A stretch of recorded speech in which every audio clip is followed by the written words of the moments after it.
We're going to learn something cool about octaves and power chords now. We're going to be using Green Day's Holiday Song, which has got an F over here and an F over here.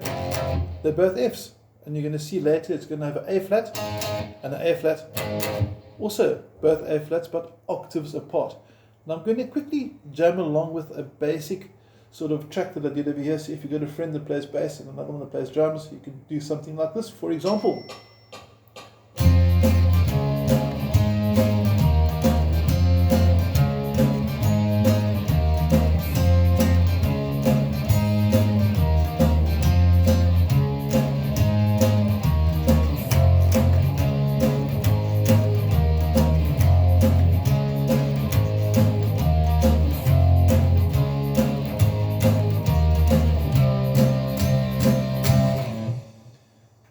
let's see what's happening with those chord shapes. Now, I'm assuming you've probably worked through, or hopefully worked through, some of the other power chord studies I've done so far, where the goal was, like this video as well, to learn the notes on your E and A string. And for this one, we're going to learn some notes on the D string as well. This string here, the fourth string from the bottom, is your D string. And if I go to fret number 3, that note there that I'm playing down is an F. So if I build my power chord, that is also F, as was F normally over here. But you'll notice my shape changes. There's my first F and my new F. Okay, there's your shape. And there's a reason for that. It's got to do with the tuning of your G to the B strings. I'm not going to go into that now, but you need to know your shape has changed. Take my middle finger out the way so you can see up close and personal your new shape. So if you're playing an F power chord, or any power chord actually, from the fourth string, you need to have the pinky there. If your power chord was from the fifth string, your shape would change. You can see there, just 2 fingers, same as for the original F. But as soon as you go to the D string, the fourth string, you've got third and fourth fingers being used. Okay, using the F, memorize fret 3, string 4, that's F. I've learned a new note. D flat's up next, and what's cool about Holiday by Green Day is that he uses less common notes. So we're getting to learn all those in between notes we don't often deal with. So your D flat is going to be fret number 4. You can see there, it's my nut, there's my 4th fret, my first finger is tapping. Here's my D flat 5. Remember, 5 means power chord for those that may be new to this. And also those that are new, you may use 1 and 3 if you don't like using the pinky. So this is a personal preference. I like the pinky, and lots of other guitarists like the ring finger. You can see the shape there, 1 or that one. Next up, A flat, back to the 4th string again, fret number 6 over here for the first finger. And we got the pinky sticking out again because, as we said, when you're building from the 4th string, pinky must be included. Use your A flat. And we finish off your opening progression with an E flat, which goes back to the top. String number 5, fret number 6. And we can use, again, like we said, pinky or ring finger. I'm not too phased about that. Let's go through the shape, and I'm going to add the strumming as well. So your shapes are going to be with the strumming. Now, notice my pick. For the F, from the 4th string, down, down, up. When I cross over to the D flat, 5th string, back to the 4th string, there's my A flat, up to the 5th string, E flat. So it's going to go slow motion.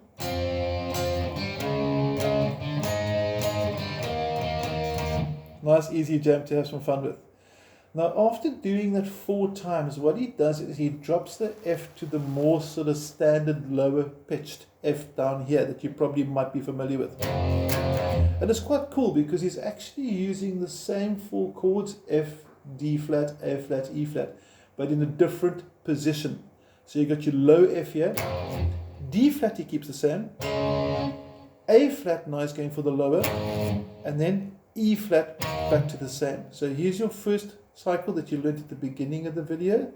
F to D flat, A flat at fret 6, E flat, and now we're changing it to the lower pitch F. D flat's the same, lower pitch A flat, E flat's the same. Okay, so your new rhythm now,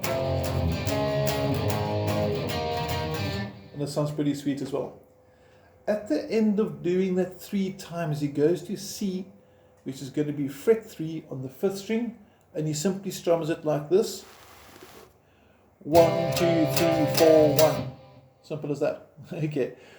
I'm going to play through one more time with the track. I want you to join me and let's have some fun. Okay, I'm going to have 4 clicks. Remember, 4 times from the F here, and then 3 times from F over here, and we end on the C. Let's do this.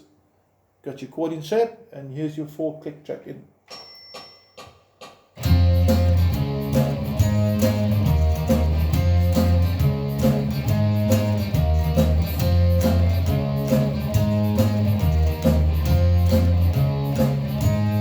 Here we go.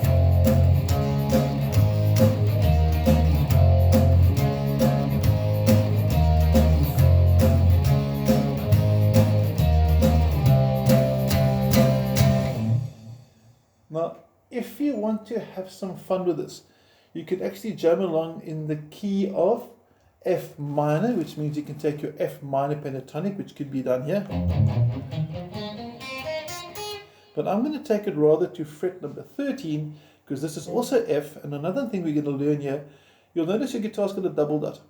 Okay, all guitars have got a double dot. And if you haven't got one in the front, you got from the top, you can maybe see it as well, because some guitars have got a little box in the front. So there you can see the double dot. That's fret 12, and everything that I learned from fret 1 is repeated from fret 13. So basically 12 is my halfway mark. From here on, everything duplicates.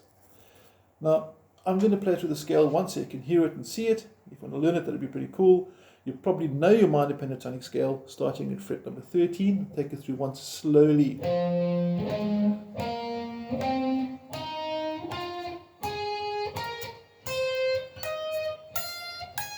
And of course, reverse it.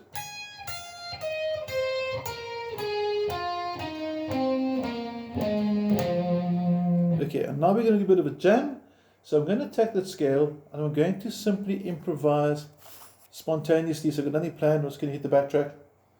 And check out the scale sounds just by itself, by the way. Check this out.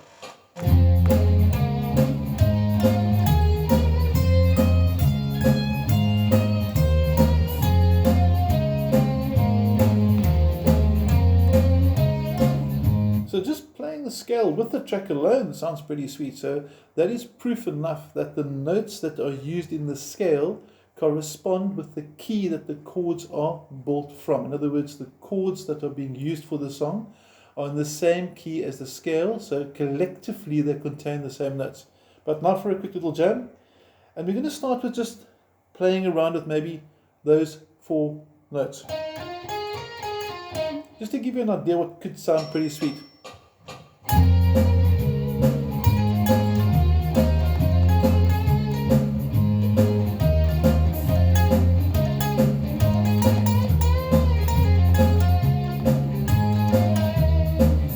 Quite cool. Now we're going to take a few more strings, add a few more string bends, speed up, slow down, create a bit of pause, and just have fun. So the whole goal over here is simply to improvise, not to play anything set or specific, but just to sort of have some fun. Here we go.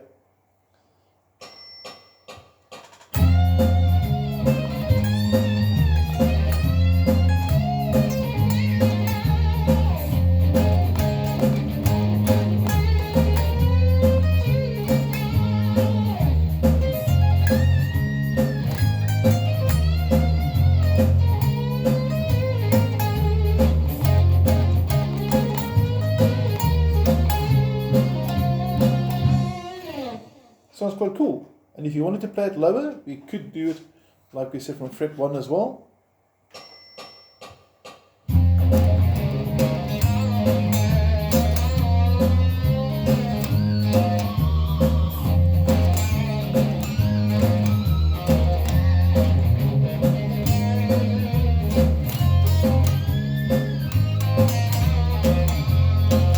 Now you go higher and low, and you can have some pretty cool fun. So just to revise, your goals over here were to learn new notes on your strings. You've learned F is over here by fret number 3. That is F. Fret number 4, 5th string, this is D flat. Then we learned A flat over here by fret 6. And E flat above it, also fret 6 on the 5th string. Then we learned that there's a thing called an octave, which means I can take F, and if I go 2 frets back and 2 strings up, I've got the same note. And if I'm this one and I go 2 down, 2 strings down and 2 frets up, same note. So I've just reversed the process. I can see it with A flat. There's A flat at fret number 4. Go 2 down to fret number 6, A flat, A flat. So I've learned octaves, I've learned note positions, I've learned some notes on the string, and I've got a really cool chord progression jam to have some fun with. And we also learned to play in F minor for the fun of it. And we're hopefully enjoying guitar. So I hope you enjoy this. Any questions, you know how to contact me. You guys have got my WhatsApp details. I hope you enjoy this video. Take care. Thank you.